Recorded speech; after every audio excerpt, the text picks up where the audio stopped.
Good morning. Good morning, everybody. Good morning. Well, heads of state, heads of government, business leaders, friends, good morning to you all, and a very warm welcome to London, to the UK, and to a new start in our business partnership between my country and your countries, and indeed the whole continent of Africa.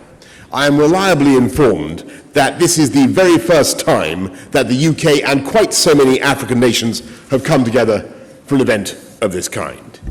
And when we celebrate all sorts of exciting new beginnings, start of a new year, a new decade, new government here in Britain, it is an event whose time has come, and indeed an event that is long overdue.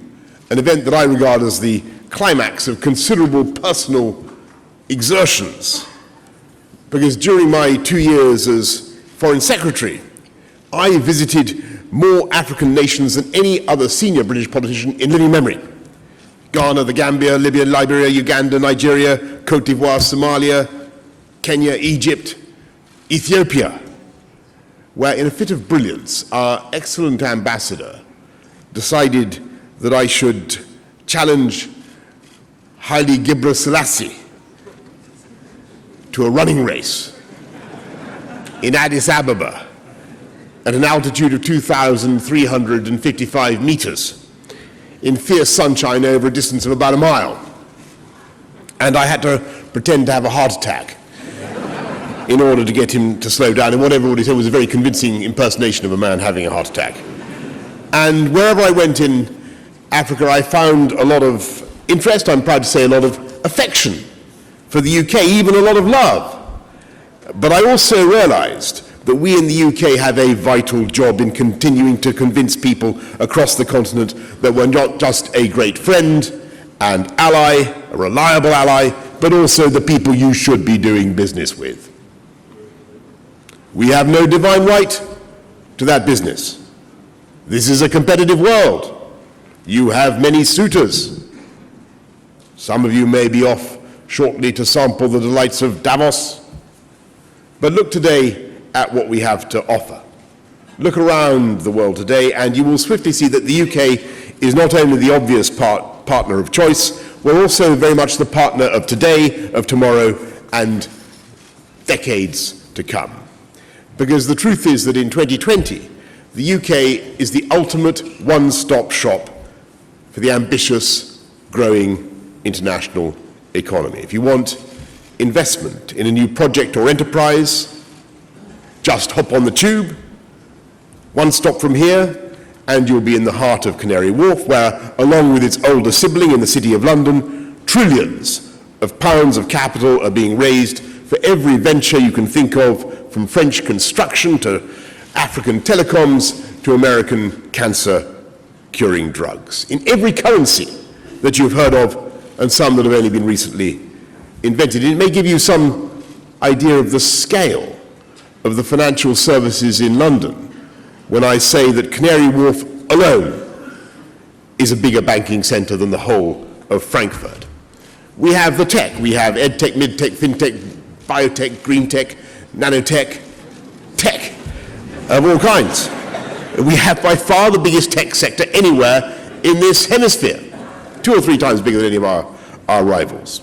And that works in synergy, of course, with our amazing higher education sector. We have more of the world's top universities than any other country outside the United States. Every year, thanks to our Chevening and Commonwealth scholarships, their doors are opened to the best and brightest students from every part of Africa. And I'm proud to say today that 1 in 7 of the world's kings, queens, presidents, prime ministers were educated in this country, including the Japanese emperor. We have a total global monopoly on the higher education of emperors. And thank you for that. It's true. And if you want to come here to study in those universities, if you want to play a part in the high-tech revolution, if you want to work with the titans of our financial world, then you'll be pleased to hear, my friends, that one thing is changing: our immigration system. I know it's an issue that people have raised with me in the past, but change is coming, and our system is becoming fairer and more equal as between all our global friends and partners, treating people the same wherever they come from. And by putting people before passports, we will be able to attract the best talent from around the world, wherever they may be. Because I appreciate, as I say, that there is no shortage of governments out there touting for your business. China, I must mention the competition, but I better, I mean, why not? China, Russia, Germany. I'm told there's going to be a conference in France fairly soon. But in the words of an old Akan proverb that I picked up in Ghana, all fingers are not the same.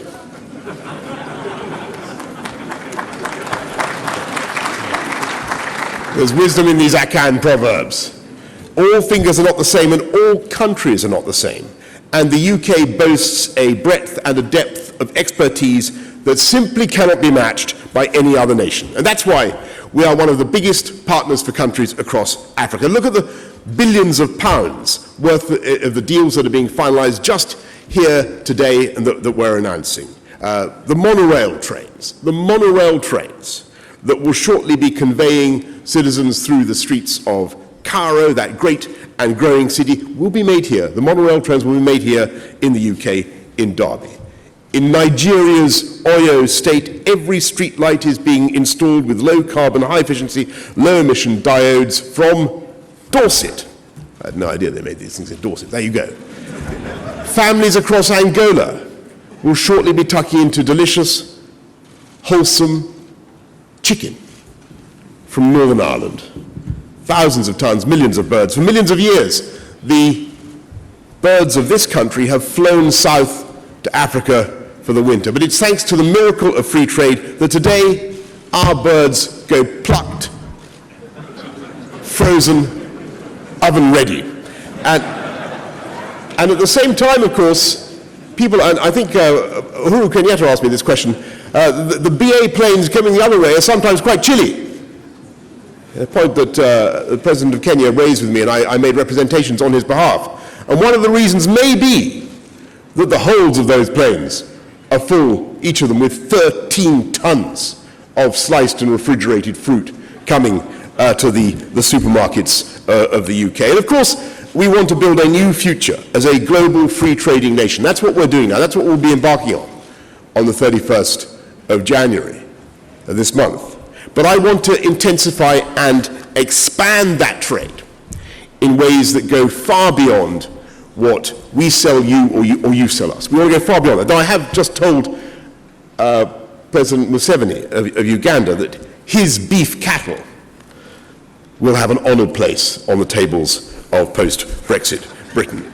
I want to go beyond. Yes, he's very proud of them, and quite rightly. I want to go beyond that, because what I'm really talking about is building a partnership that benefits all of us, and it's about synergies and partnerships, and it means things like Diageo spending £167 million to make its East African breweries as clean, efficient, and sustainable as possible through biomass, solar power, water recovery, and purification. It means encouraging people like Lolade Orisonwo. Born in Nigeria, Lolade came to the UK to study at one of our many world-leading higher education institutions. So, armed with an MBA, she headed back to Lagos, and in 2014 helped set up what is now the region's biggest waste processing operation, West Africa ENRG. Every day, yeah, let's hear it for Lolade. Every day, her team scoop up 2,000 tons of rubbish destined for landfill. They sift out the stuff that can be recycled, and then very soon they're going to start using the rest to generate clean electricity for schools and hospitals. And the whole thing is run using mostly British-made equipment, because even if I say it myself, it's the best in the world, and it's backed by UK investors with ongoing research and development support from Lolade's alma mater, Cranfield University. So, Lolade and her team make the local streets cleaner and the global environment greener.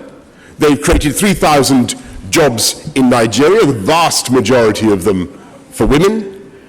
They help keep the order books full for British manufacturers, and the whole operation provides a tidy return for investors both in Nigeria and in the UK. And it's a great example of what the modern UK-Africa partnership looks like.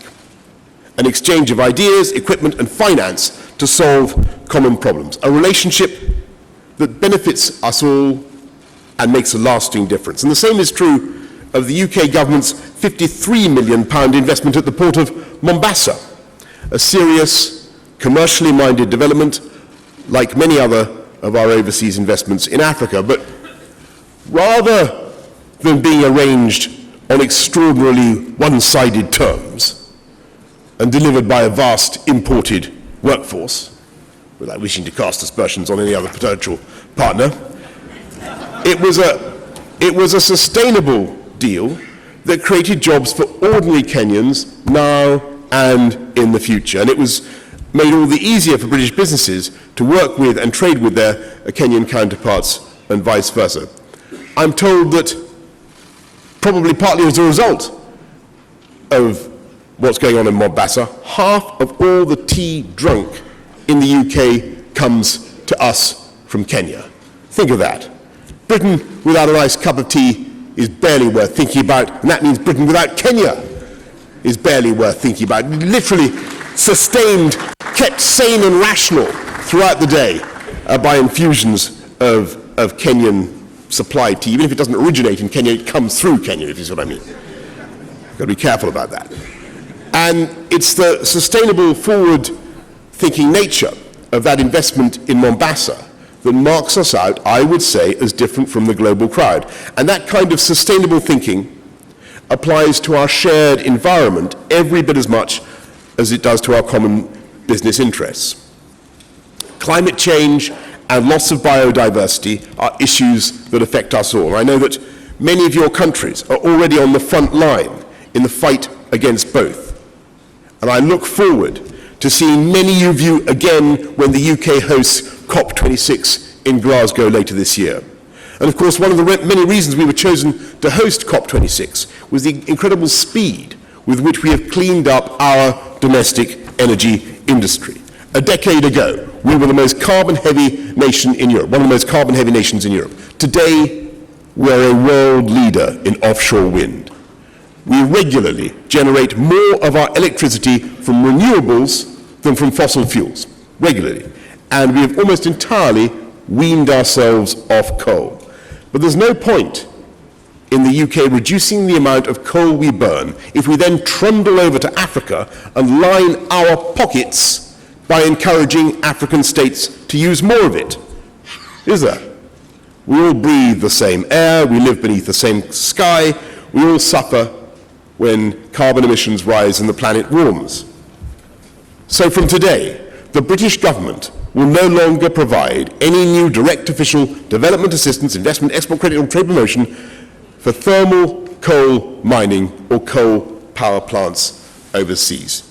To put it simply, not another penny of UK taxpayers' money will be directly invested in digging up coal or burning it for electricity. And instead, we're going to focus on supporting the transition to lower and zero carbon alternatives. First, by helping you to extract and use oil and gas in the cleanest, greenest way possible, and we're world leaders in that and have much to share, but also by turbocharging, if turbocharging is a word I can use in the context of low carbon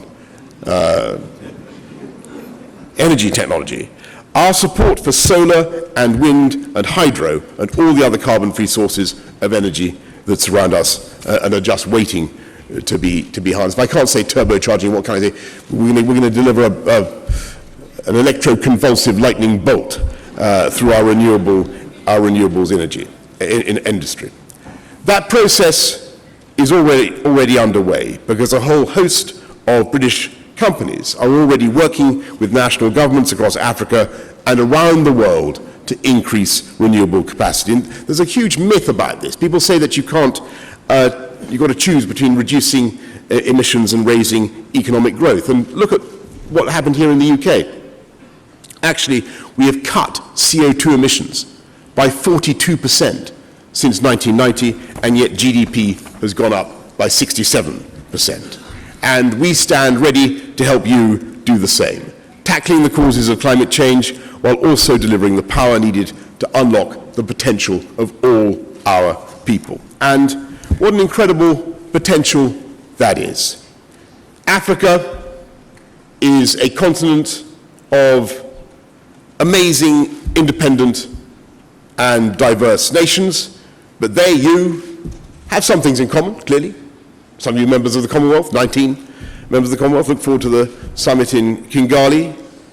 But one thing that unites African countries is ambition and optimism, and, by comparison with much of the rest of the world, quite staggering levels of growth.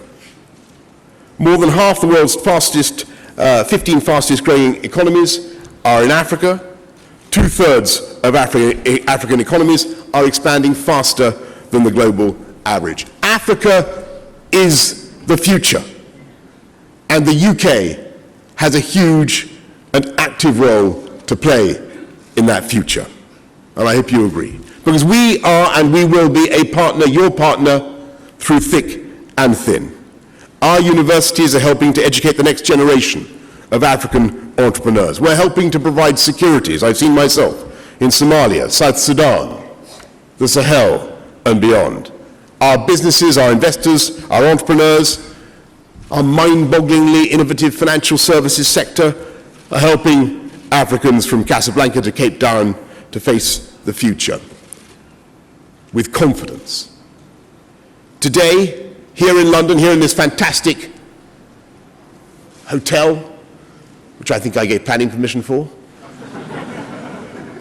in the days when I was, a lot of the stuff you see around, I think I helped to build, I'm proud to say. This fantastic city, we are bringing together leaders of nations and businesses, and I hope that this meeting will serve as a great cyclotron of talent in which ideas and people will come together and spark some flash of creativity. And this new decade, we, the UK and your nations, are taking the first steps on the road to a new partnership between all our people. And like whatever the apparent differences in our skill sets and our abilities and the complementarity, like me and Haile Gebrselassie, trundling around the streets of Addis Ababa, we want to be with you side by side every step of the way. So let's seize the opportunities that are before us here today. Let's build the partnership for the future. And together, let us write the next chapter for my country, for your country, and above all, for all the peoples of our countries. Thank you all very much for coming, and welcome to London. Thank you. Thank you.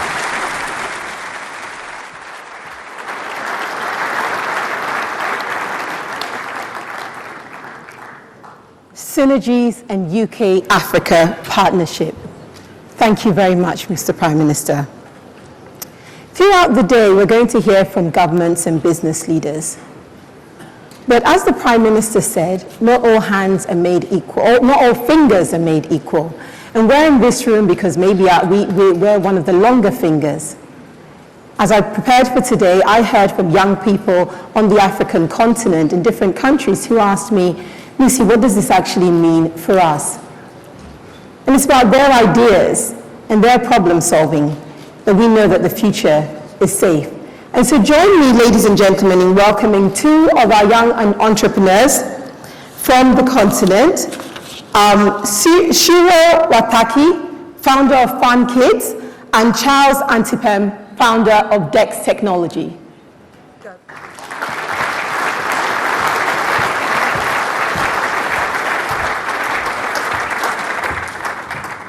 Welcome. Thank you. So I'll start with you, Shiro. You run Fun Kids, a startup in Kenya, which is doing some wonderful things, but why is this summit important to you? The question is, why isn't it important to me? Dear people, Listen. Listen with your hearts. Listen to the drumbeat from the African continent. It's getting louder. Women are singing. Children are laughing. We are ready. It's a new decade. It's a new year. Our diversity is our strength. We have innovation. We have people. We are the fastest growing continent, the largest number of children and youth. Why would this not be an amazing summit for partnerships for growth? Businesses, small businesses like mine have the potential, but we can't do it alone. We need to run this race together. We need people to invest in us in skills, not just the money needs to be patient, but it's all about the people. If we're not going to be sustainable, if it's not going to be dignified, we need to ask ourselves, why not? I look forward to taking the PM around this morning, seeing the amazing innovations by young entrepreneurs from the continent. My heart is filled with pride today morning to be a young entrepreneur and to follow on the proverbs from Africa. The sun does not forget a small village just because of its size. Great. So what do you think needs to change to really, what do you see as the main opportunities for change? Intentionality.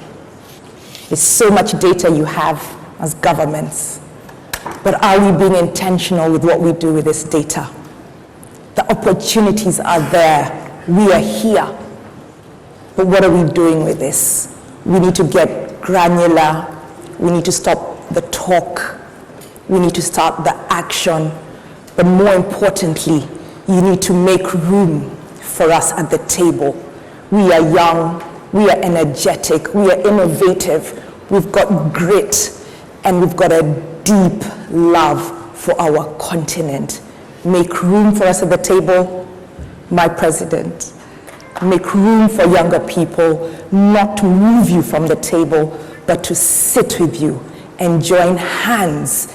And as our athlete Eliud Kipchoge showed us, you need 42 pace setters, top of their game, to help you win, for us to win the race of an amazing continent of great partnerships. We all need to want to work together. Let's stop the talk and let's get to action. Thank you, Shiro. Thank you. That was amazing. Every time I see you, Charles, I'm excited because you're going from strength to strength, but I'm going to let you tell this room why we should invest in your business. Thank you very much. So, all over the African continent, young entrepreneurs are turning the challenges of Africa into opportunities. Opportunities to create solutions that are scaling not just locally, but globally. Let me tell you a story. So 20 years ago, in a small town in Ghana, a science teacher was about to perform the first ever science experiment with his young son. Unfortunately, at the time, they did not have access to the tools and equipment that they needed in order to do these experiments. So they only had a bottle and a funnel. A few years went by, that boy grew older, and seeing that the challenge was still existing, saw an opportunity to find a solution. Together with his friends, using methods like 3D printing, laser cutting, they created a toolbox they called the science set. Now, the science set contained more than 45 individual components for doing a whole lot of experiments, and yet it was small enough that it could fit in the hand of a student. It was so affordable that every student could have their own. So today, on the African continent, instead of building labs that cost tens of thousands of pounds, students are learning about solar panels and building robots with a science lab that they carry around in their bags. And in 2019, more than 500 schools in the UK started testing this product in schools. I am that young boy who did his first experiment 20 years ago.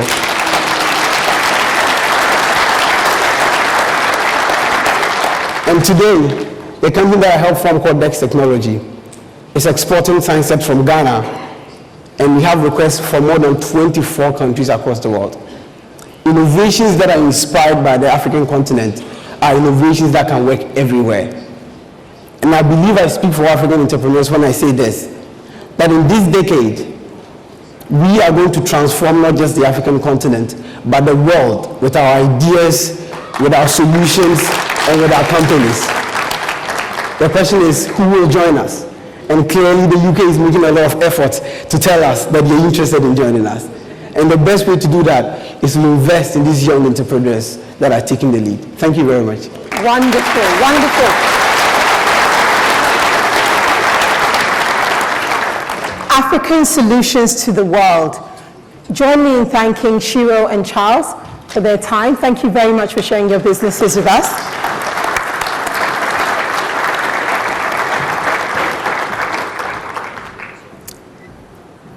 We are now honored to welcome to the stage His Excellency President Abdel Fattah El-Sisi of Egypt, and who is also the chairperson of the African Union. Thank you.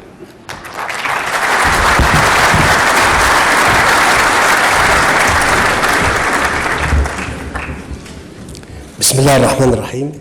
God the most merciful, the most gracious, Mr. Boris Johnson, the Prime Minister of UK, Your Highnesses, Your Excellencies, heads of delegates, governments and states, Mr. Yusuf Mufaqni, the head of the African Union Commission, ladies and gentlemen, we are glad and honored to attend today this summit that is considered to be a new addition to international action supporting the efforts of African countries in achieving their aspirations to develop the continent at different levels. In this context, I would like to express our appreciation to the UK for its initiative aiming at supporting our African endeavors to achieve developmental objectives we all agreed upon at the African level in the Development Agenda 2063, as well as the United Nations Sustainable Development Goals 2030, based on the principle of mutual and joint interests. And we are convening today in light of international disturbing situations and unstable ones, where there are a number of armed conflicts, as well as the spread of terrorism and its repercussions on the European and African continents, as well as the use of power in international relations with the escalation of tension about irregular migration in our region. In addition to economic and social and environmental multi-dimensional challenges, which negatively influences the efforts of achieving sustainable development. Despite the fact that all these challenges are grave and they are overlapping in Africa in a way that conflicts with creating the conducive environment to achieve development, on top of which is attracting foreign direct investments, and this is the topic of our summit today. Yet I can say that after 1 year full of efforts on the path of achieving the priorities of the continent represented in developing regional economic and trade integration, I can say that there are promising and diverse opportunities before the partners of the continent at the level of the world that makes Africa one of the most important destinations that would be targeted by the different financial institutions like those that are here in the UK. And from this aspect, countries of the African continent emphasize that they are open to cooperation with all partners, like the UK, especially related to the forthcoming dimensions that are the top priority for our continent. First, intensifying the projects aiming at developing infrastructure that would contribute to achieving regional integration, especially those projects among the priority of the development of infrastructure in the African Union, on top of which is Cairo-Cape Town access to connect the north to the south of the continent, as well as renewable energy projects, in addition to other connectivity projects through railways. Secondly, supporting all the implementation phases of the Continental Free Trade Zone Agreement that would support pan-Arab trade, as well as increasing the competitiveness of the continent at the international level, in addition to establishing an African free trade area that would attract the foreign investments. Thirdly, the importance of the domestic private sector role that would support African countries in achieving development, as this is considered to be one of the main engines to economic activities and growth. So establishing partnerships between foreign private sector and African private sector and overcoming any obstacles in this context is an integral part of our national strategy. Fourth, the empowerment of women and youth in the continent, as well as creating job opportunities, as this is considered to be one of the main pivots for achieving stability and social development, as well as enabling them to acquire skills and experience that would help them use the tools of the modern age and facilitate their accessibility to technology to keep pace with the international related developments. And this is an attempt to enhance human rights in its general concept. Ladies and gentlemen, based on what was presented, I'm looking forward to our cooperation to establish serious cooperation and serious relationship between the African countries and the international partners like the UK. And this necessitates an integrated package of cooperation that would inculcate the future cooperation based on these elements, providing government investment collaterals and securities for international companies and the British ones in particular to reassure the investors and to consider establishing more projects in Africa, as well as providing FDI to Africa. Also creating exchange of trade between African countries and other countries on a more balanced and just basis, based on mutual interest, like opening the British markets to the African products to increase the trade exchange and to overcome the imbalance in the trade balance between both sides, as well as providing international finance to support the small and medium enterprises in the African countries, as they contribute more to creating job opportunities and increasing exports. Upgrading the level of industrial productivity and services in the African continent to enhance connectivity with the international value chains. Ladies and gentlemen, I would like to emphasize at the end of my speech that our world now is witnessing a lot of challenges, and this could be an additional motive to us to cooperate together, as these challenges have a cross-border nature. It crosses the continents, and this necessitates international cooperation and coordination in facing them. And also this supports our common realization of our common joint destiny between the African continent and the European continent. And in this context, we are looking forward to coming up by practical results through our meeting today that would meet the ambitions and aspirations of our peoples and create practical, applicable mechanisms and open new horizons in the African-British relations. Thank you.